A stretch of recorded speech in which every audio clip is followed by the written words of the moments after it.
In this video, I'm going to be showing you my new homemade bait tank I just finished. I'm going to show you how easy one of these are and how simple they are to put together so you can have one too. And then towards the end of this video, I'll give you some tips on getting your water nice and healthy so you have good strong bait like this and not like this. So let's get to it.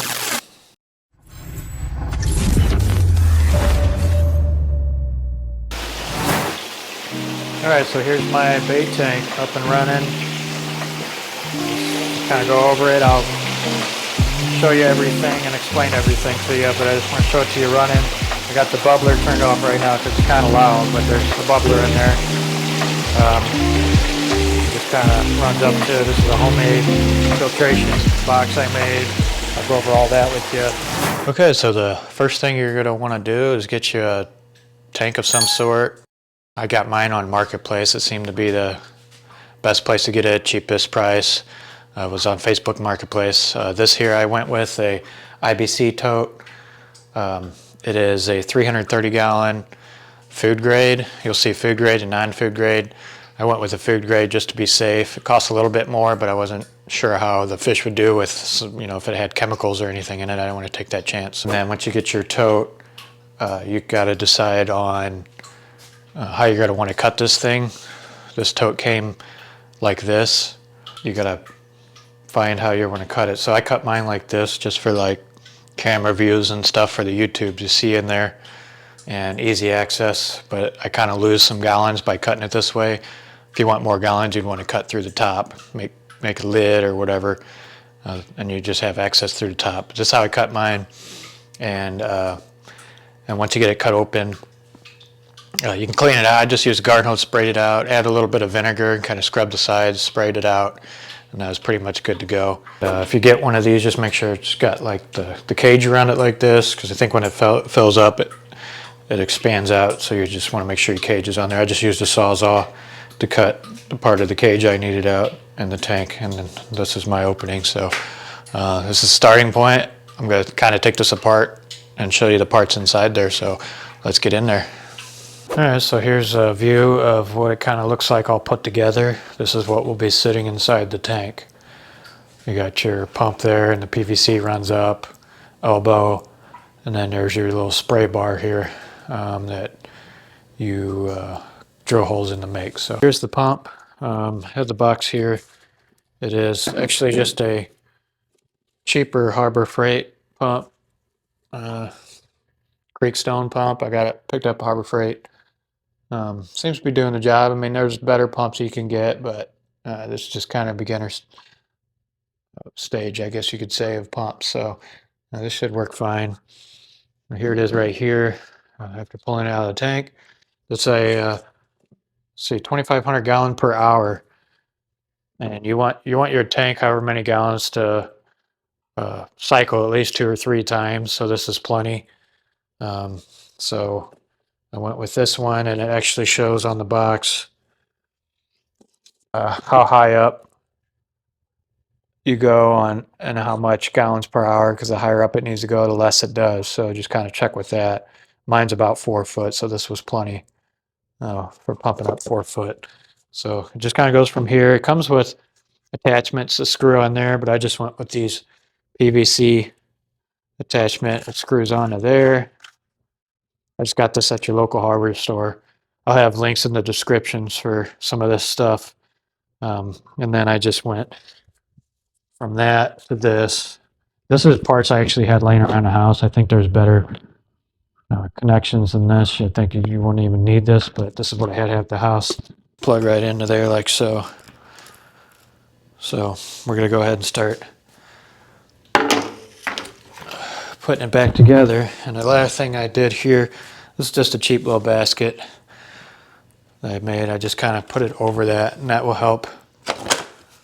And then your pipe goes in. That'll help protect your pump from any like fish that die. They'll get stuck to the basket, and you can just scoop them right off. You don't want them clogging up your pump. It'll burn up your pump, or it can mess up your aeration flow.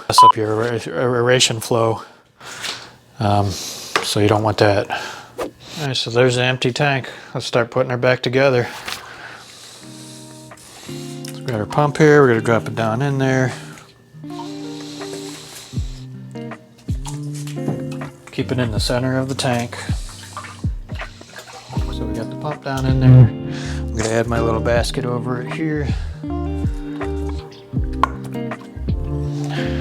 And I just put this little patio brick on top of that basket, keeps it from floating and kind of keeps things from getting pushed around and moved around in there.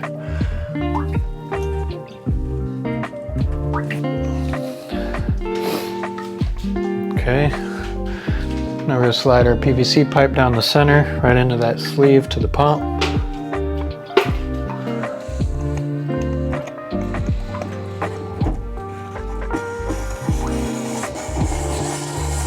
Alright, so we got that pressed down into the pump there.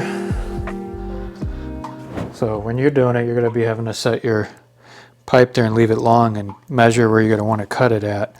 That's going to depend on what box. I used to have a bucket here, but I switched it to the box. But whatever you're going to have here, you're going to want to fill it up first, because I notice when it fills up, it pushes down on the bottom and it'll actually lower that pipe. So fill it up first and then take your measurements so your pipe doesn't end up being short.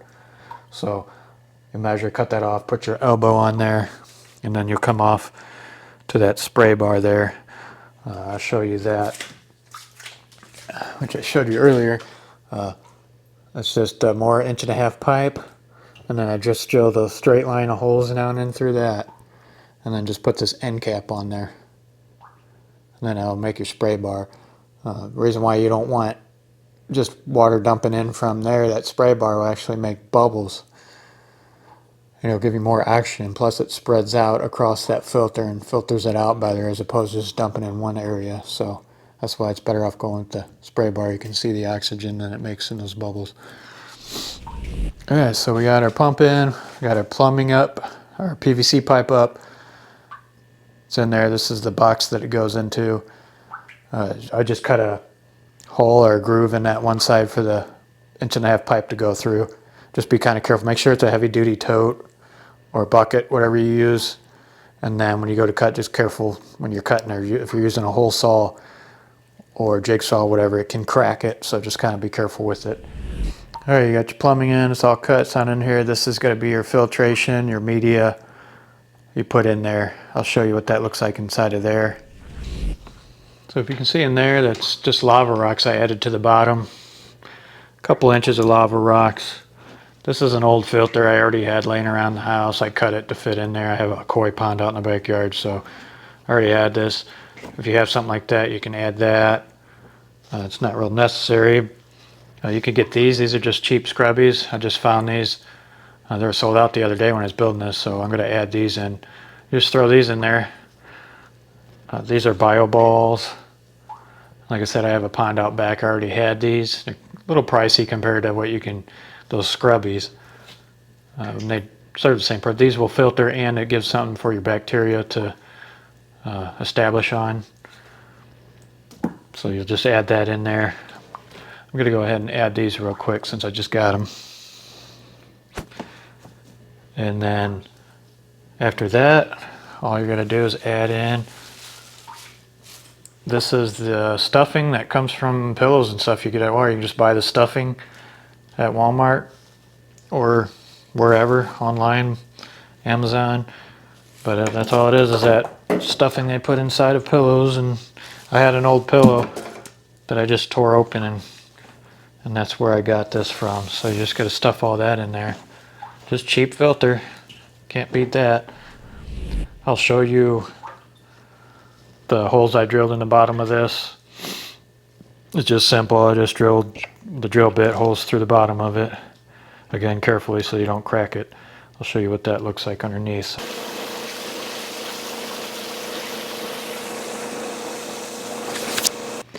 I just want to show what else I have inside here. This is a bubbler bar, 12-inch bubbler bar, the tubing. With a tank this size, I had this regular pump from the pet store for like aquariums. It just wasn't strong enough. You're going to want a commercial grade, commercial type pump for that. I actually have an airbrush pump right here. I'll show you that. Pretty much the same thing. There's different types of commercial grade pumps. I'll show you. what that looks like here shortly when I get it all put back together. I'm going to get this put in, and then there's a circulation pump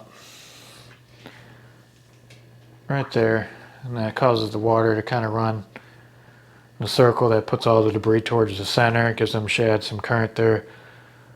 It just gets that water flowing, all that oxygen pumping in, water flowing. It's good, healthy. You don't want too much current in there, but it just helps keep them good and healthy. Notice I'm putting everything in the center here.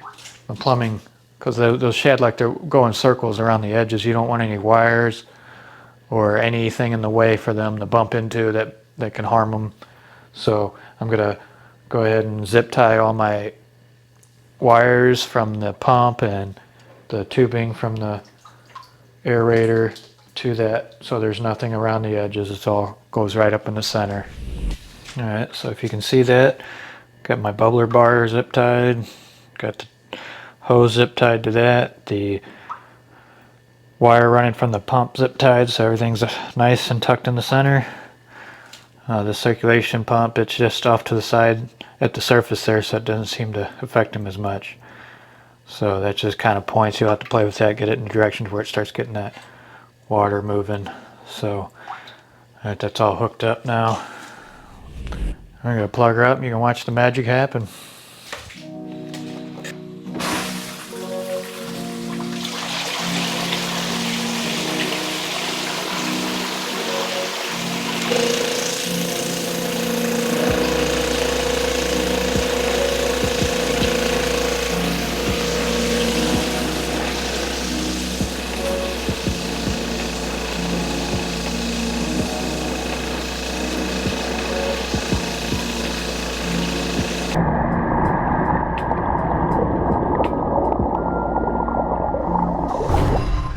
All right, so your tank's all put together.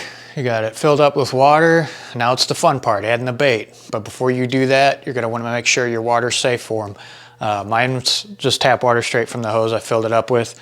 And I went with this tap water treatment. You can get any pet store or Walmart. I got this at Walmart. Just follow directions, put in the amount that it says. And then that will help get your water safe for the fish. And for shad, I put salt in there. You want to put 4 pounds of salt per 100 gallons. Doesn't have to be exact. That'll get that water ready for the shad. I let mine run for a couple days just to make sure everything, mixes up good and that water's good and safe for them. And then you're ready to put that bait in.